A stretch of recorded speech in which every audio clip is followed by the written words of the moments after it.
सरकार निकम्मी निष्ठुर अंधी बैठी पड़ी है। बीजेपी के एमपी से बेटी को बचाओ, बीजेपी के रेपिस्ट से बेटियों को बचाओ, बीजेपी के मिनिस्टर से बेटी को आज न खड़े हुए ना, एक एक करके सबका नंबर आएगा। बेटी का दर्द वही समझेगा जिसकी बेटी होती है, महिला का दर्द वही समझेगा जिसके घर में महिला होती है। भारतीय जनता पार्टी के हर लोग कानून से ऊपर है और कानून को ठेंगे पर रखकर चलते हैं। आज ये रेसलर बहन है, हो सकता है अगर ना बोले तो कल हमारी बहन और हम खुद इस लाइफ कथनी और करनी में बिल्कुल फर्क है। इंसाफ के नाम पर इंसाफ सिर्फ किताबों के पन्नों में अब रह गया है और सरकार की ये आदत हो गई है कि इस तरह के बलात्कारियों के साथ लगातार फेवर करना। ये आज की बात नहीं है, लगातार 2, 3, 4 सालों से यही चल रहा है कि जब भी महिलाओं के साथ पीड़िता होती है, पीड़िता पर ही लांछन लगाया जाता है और इंसाफ तो बहुत दूर की बात है। कभी इंसाफ मिला करता था,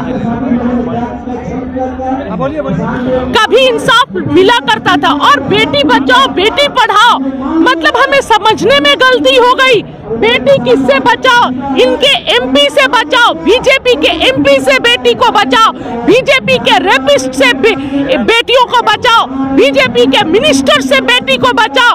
आज पूरा देश देख रहा है कि किस तरह ये रेसलर बहनें जो देश का मान सम्मान ऊंचा करती है, जो देश के लिए खेलती है, आज वो भी इंसाफ के लिए तरस रही हैं और जंतर मंतर पर बैठी हुई हैं। मैं ये बोलना चाहती हूँ कि जब ये ऐसी पावरफुल महिलाओं को इंसाफ नहीं मिल रहा है तो आप ये सोचिए कि जो आम लोग हैं, जो आम बच्चियां हैं, जो गरीब बच्चियां हैं, जो कमजोर परिवार से है, उन्हें क्या इंसाफ मिलेगा अगर उनके साथ कुछ हो? तो ये सोचने का विषय है कि जब ऐसी मजबूत महिलाओं को इंसाफ नहीं मिल रहा है तो कमजोर लोगों के घर में अगर बच्चियों के साथ कुछ हो तो उन्हें कैसे इंसाफ मिलेगा? ये सरकार निकम्मी निष्ठुर अंधी बैठी पड़ी है, किसी को इंसाफ नहीं मिल रहा है।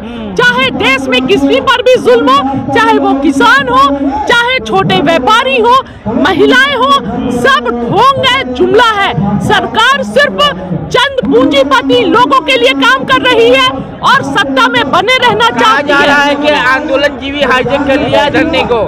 अरे भैया, आंदोलन जीवी कैसे हो गए? यही बहनें तो थी जब किसान आंदोलन चल रहा था तो क्या बोली, बताने की जरूरत नहीं है। जब शाहीन बाग प्रोटेस्ट चल रहा था तो क्या बोली, बताने की जरूरत नहीं है। मैं देशवासियों से बस ये बोलना चाहती हूँ कि अगर आज ना खड़े हुए ना, एक एक करके सबका नंबर आएगा। हम 2-3 साल से यही बोलते आ रहे हैं, एक एक करके सबका नंबर आएगा और यही जंतर मंतर से बोले थे और आज ये जंतर मंतर गवाह है कि देखिए नंबर सभी का आ रहा है। जो चुप रहा और तमाशे देखा और सरकार की गलत नीतियों का समर्थन किया, उसके साथ भी वो कैची में फंस गया। प्रधानमंत्री है जी बिल्कुल, क्योंकि चुप है, क्योंकि इंसाफ उन्हें करना ही नहीं है, इंसाफ का की कोई उम्मीद ही नहीं है, सिर्फ ढोंग है। बेटी बचाओ बेटी पढ़ाओ एक जुमला है। मनीषा वाल्मीकि जब हाथरस की बिटिया के साथ बलात्कार हुआ था और आधे रात में उसके शव को जला दिया गया था, उस समय भी बहुत कोई तमाशा देख रहा था, उन बेटियों के लिए आवाज नहीं उठाया। जिस समय मीडिया वालों को भी अंदर नहीं जाने दिया जा रहा था, सरकार से किसी ने सवाल नहीं पूछा कि हाथरस में मीडिया को जाना क्यों मना है, हाथरस की बेटी को आधे रात में क्यों जलाया गया। ये सरकार जो महिलाओं के सम्मान के नाम पर सिर्फ धोखा है, जुमला है, सम्मान करना जानती ही नहीं है। और मैं एक शब्द और बोलना चाहूंगी, थोड़ा कड़वा है। जब प्रधानमंत्री जी क्या बोलेंगे, जब उसने अपने पत्नी का ही सम्मान नहीं रखा और पत्नी को छोड़ दिए तो वो दूसरे घर की महिलाओं की क्या सम्मान करेंगे, क्या उम्मीद करेगी? बेटी का दर्द वही समझेगा जिसकी बेटी होती है, महिला का दर्द वही समझेगा जिसके घर में महिला होती है, जो अपनी पत्नी को सम्मान देता है, जो पत्नी को इज्जत से घर में रखता है। जिसने पत्नी के साथ धोखा दे दिया वो देश की महिलाओं को कैसे उसके साथ इंसाफ करेगा? देश की महिला कैसे उम्मीद कर सकती है ऐसे आदमी से? मैंने पोस्को एक्ट लगने के बाद भी गिरफ्तारी नहीं होती है। देखिए यही तो खिलवाड़ हो रहा है क्या? बिल्कुल, आज जो हम बोल रहे थे वो देख रहा है, पूरा देश देख रहा है कि किस तरह बेशर्मी के साथ अभी तक मंत्री बैठे में है, एमपी साहब अपने पोस्ट पर, पद पर किस तरह बैठे में, पोस्को एक्ट लगने के बाद भी इस्तीफा नहीं दिए। ये तो वही हाल हो गया जिस तरह लखीमपुर खीरी में किसानों ने गुहार लगाते रहे कि जो थार गाड़ी से कुचला गया था किसानों को, उनके पिता को हटाया जाए, पर वो पोस्ट पर बने रहे।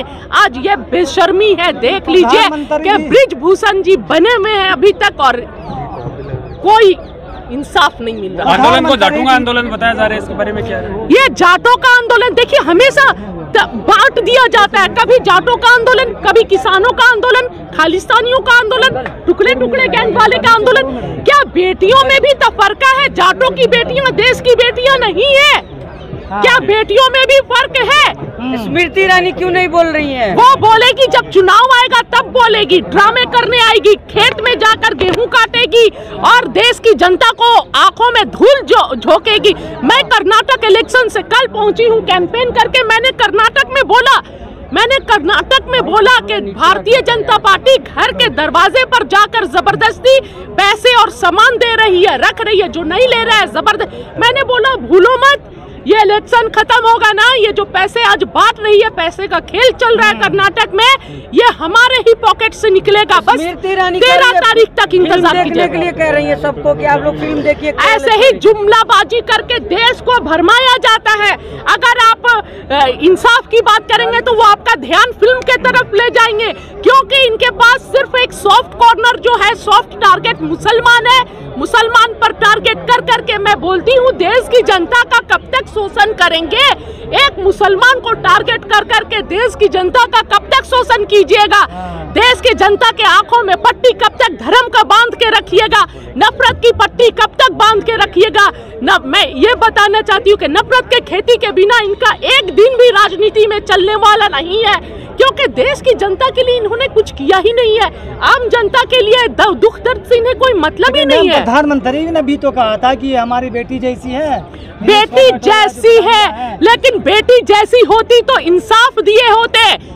एक गैरों की भी बेटी से पड़ोस की भी बेटी का मान सम्मान होता है। ये तो अपने देश की बेटियों के लिए कुछ भी नहीं, जुमला छोड़ के इनके लिए सिर्फ मैटर करता है सत्ता में बने रहना। इनके एमपी, इनके मिनिस्टर्स मैटर करते हैं, कोई बेटियां देश की मैटर नहीं करती है। मैडम ब्रिजभूषण कह रहे हैं कि मैं बेगुनाह हूँ, मेरे पर मुझे सारे बलात्कारी ऐसे ही बोलते हैं कि बेगुनाह हूँ और मुझे फंसाया जा रहा है। सारे बलात्कारी इसी तरह बोलते हैं। आपने देखा था ना लखीमपुर खीरी में थार गाड़ी से चढ़ने के बाद भी मंत्री महोदय को बर्खास्त नहीं की और अब तक पोस्ट पे बने में है, सभी ने देखा था। लेकिन मैडम एक और बात है, ब्रिजभूषण कह रहे हैं कि मुझे प्रधानमंत्री बोलेंगे तो इस्तीफा दे दूंगा, लेकिन ये बोलेंगे तो इस्तीफा नहीं दूंगा। तो प्रधानमंत्री बोले ना, क्यों नहीं बोल रहे हैं? देश के जो 2014 में जो नारे दिए थे, बेटी बचाओ बेटी पढ़ाओ, तो क्या वो जुमला था? ये बेटियां नहीं है, ये वो बेटियां नहीं है जो देश का सर ऊंचा की थी। हाँ, ये वो बेटियां नहीं है जो देश का सर फक्र से ऊंचा करती हैं, देश के लिए खेलती हैं, देश का मान सम्मान बढ़ाती हैं। कानून से बड़े हो गए ब्रिजभूषण, ये बताएं क्यों?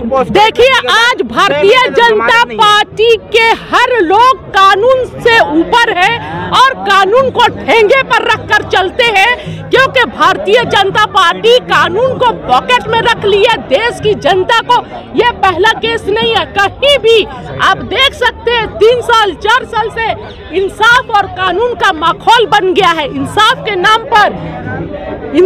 नाम पर मजाक किया जा रहा है। मैडम एक और बात है, जिस तरह से आप कह रही हैं, लेकिन क्या आप बुलडोजर करा चाहती? कार्रवाई हो तो रही है, FIR हो गई है, दूसरी तो तरफ कब ब्रिजभूषण के घर पर कब बुलडोजर चलेगा? वो सलाखों के पीछे कब जाएंगे? मैं यही तो पूछ रही हूँ, तो कब जाएंगे? भरोसा है ना, तो थोड़ा इंतजार कीजिए। देखिए लखीमपुर खीरी में भी हमने कानून पर भरोसा किया था कि इंसाफ मिलेगा, मंत्री महोदय रिजाइन करेंगे, लेकिन अभी तक नहीं किए। अभी तक देखिए, हमें कानून पर भरोसा है पर इस सरकार के इंसाफ पर भरोसा नहीं है। लेकिन मैम कुछ लोग समर्थन में उनके रैली और सभाएं कर रहे हैं। देखिए, आजकल तो ट्रेंड चल गया है ना, ये पहली बार नहीं है। आसिया का भी जब बलात्कार हुआ था तो उसके समर्थन में, बलात्कारी के समर्थन में रैलियां निकाली गई थी। वैसे ही ये देश में ट्रेंड पहली बार चल रही है 2-3 सालों से कि बलात्कारी के समर्थन में रैलियां निकाली जा रही है। तो ये तो इनकी बेशर्मी है भारतीय जनता पार्टी, भारतीय जुमला पार्टी। न्याय कैसे मिलेगा जब सत्ता में बैठे लोग बलात्कारियों के साथ रैलियां निकालेंगे, बलात्कारियों के फेवर में रैलियां निकालेंगे, तो देश की बेटियां कहां जाएंगी? देश की बेटियां किससे इंसाफ मांगेंगी जब सत्ता में बैठे लोग, समय नहीं लगता है, जो इंसाफ मांगता है उसी पर लांछन लगा दिया आपको जाता लगता है कि न्याय मिल पाएगा? देखिए, हम कोशिश तो कर रहे हैं, कोशिश में तो लगे हुए, लेकिन मैं देश की जनता से ये बोलना चाहती हूँ, खासकर देश की हर महिलाओं से कि आइए और अपनी रेसलर बहनों के आवाज को मजबूत कीजिए, सरकार से मांग कीजिए, नहीं तो वो दिन दूर नहीं है जो सबका नंबर आएगा।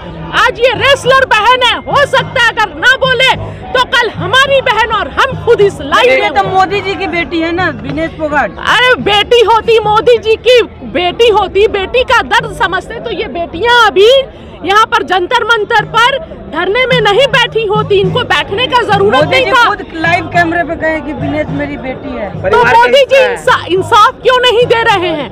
क्यों इतना देर लग रहा है?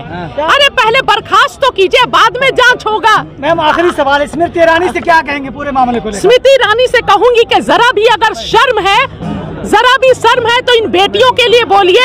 एक महिला होने का इज्जत और मान सम्मान रखिए। एक आप भी महिला हैं और आपके पास भी बेटी है, कम से कम उस बेटी और महिला होने का मान सम्मान रखिए। देश की महिलाएं और देश की बेटियां आपके तरफ देख रही हैं।